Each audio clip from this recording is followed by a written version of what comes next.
How about Bill and Hillary Clinton? Hillary is one of the worst. Bill, I don't know. I don't hear too much about him because he's out of the picture now.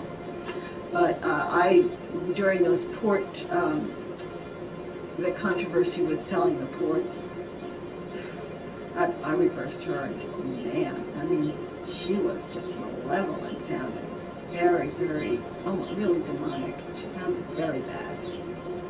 Have you reversed Al Gore? Oh, yeah. And Al Gore? Oh, yeah.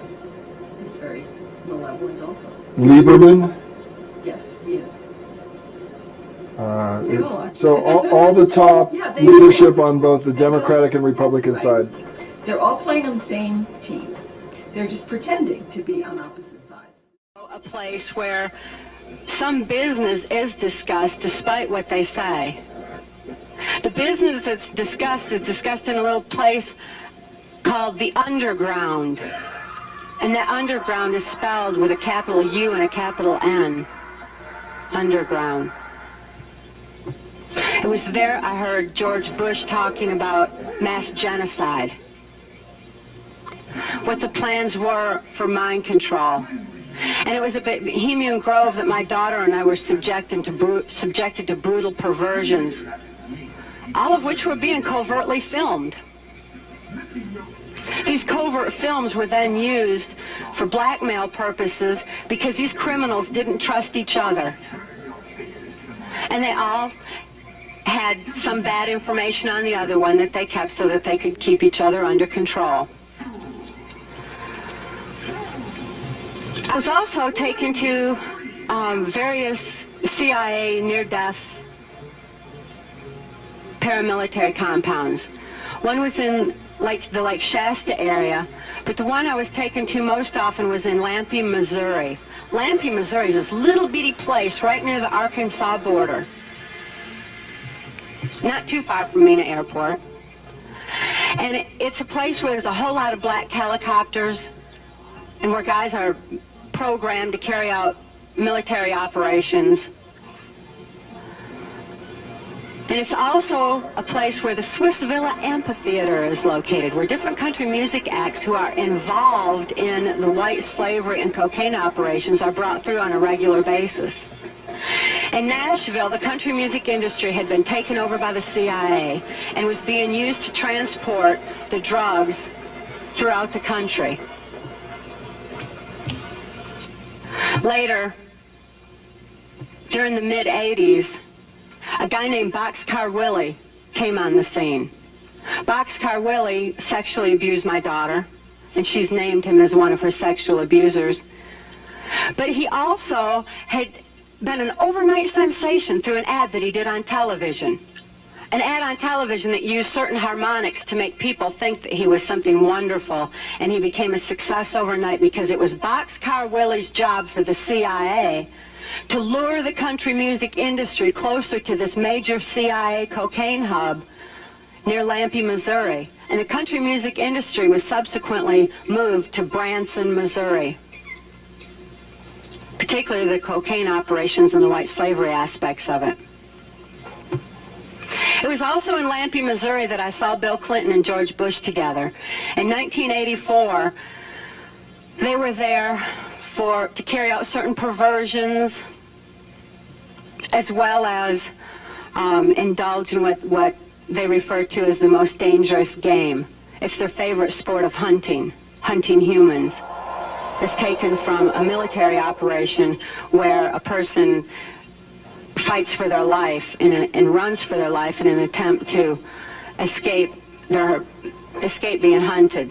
My daughter and I both endured being hunted by George Bush, and he's often said that it was his favorite sport. The hunting humans was the part that he left out. Nevertheless, he and Bill Clinton were there that one particular weekend after elections, and they were talking about the fact that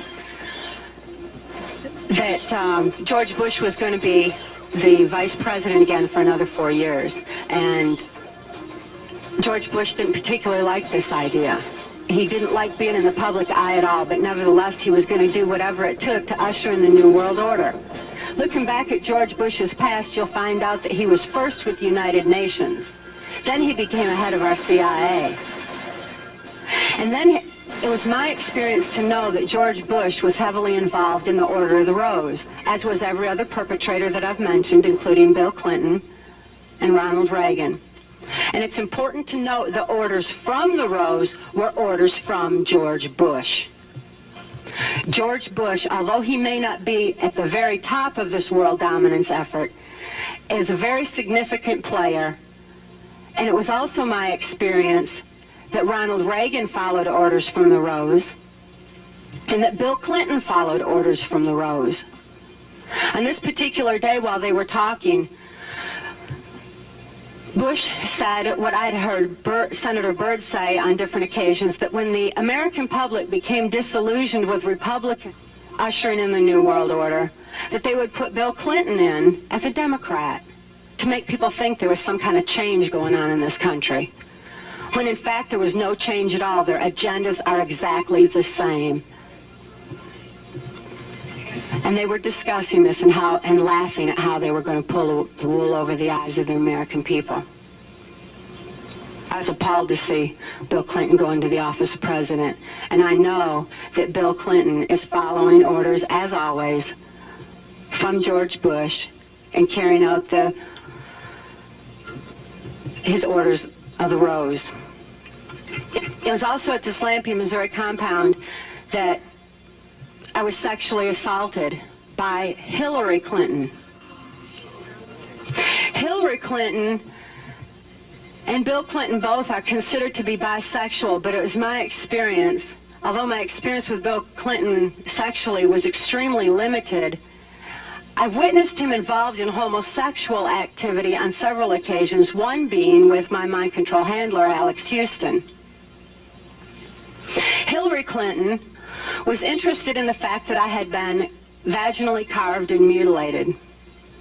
This was of interest to her. She thought it was absolutely fascinating. It was something that Senator Byrd had done in the early 80s to fulfill certain perversions and also to be used in pornography, particularly pornography by the White House chief pornographer, or by Reagan's chief pornographer, Larry Flynt, who has Hustler magazine. You'll notice that Larry Flynt uses CIA mind-controlled slaves in the pages of his filth magazines, and these girls are all electrically prodded, and it's very obvious to those with eyes to see exactly the tortures that these girls have endured, and the fact that they are not in control of their own thoughts, their own mind, their own lives, and their own actions. But Hillary thought it was real interesting, so not only that, but I also heard her say at that time that I was considered to be clean, free of any social diseases, because I was a presidential model. I carried out specific criminal covert operations throughout the Caribbean, including Haiti, which had been infested with the AIDS virus. And I would go directly from Haiti right back to the White House, and there was absolutely no protection used. They all knew that there was no risk. For whatever reason, certainly raises questions nevertheless. It was Hillary that sexually assaulted me in Lampe, Missouri. There are many different operations that I was forced to carry out as a CIA mind control slave. These operations are detailed in our book, Transformation of America. Transformation of America is substantiated with sufficient documentation, witnesses, and testimony that we are certainly ready for any congressional hearings into the matter, because we've been stopped from any justice so far for reasons of national security. We want to overcome that. Hopefully, this book is going to incite someone to take action against exactly what's going on. And if for no other purpose, it will open the eyes of the American public to exactly who and what is running our country and for what purposes. And it makes a whole lot of what we're seeing going on in our society suddenly make sense.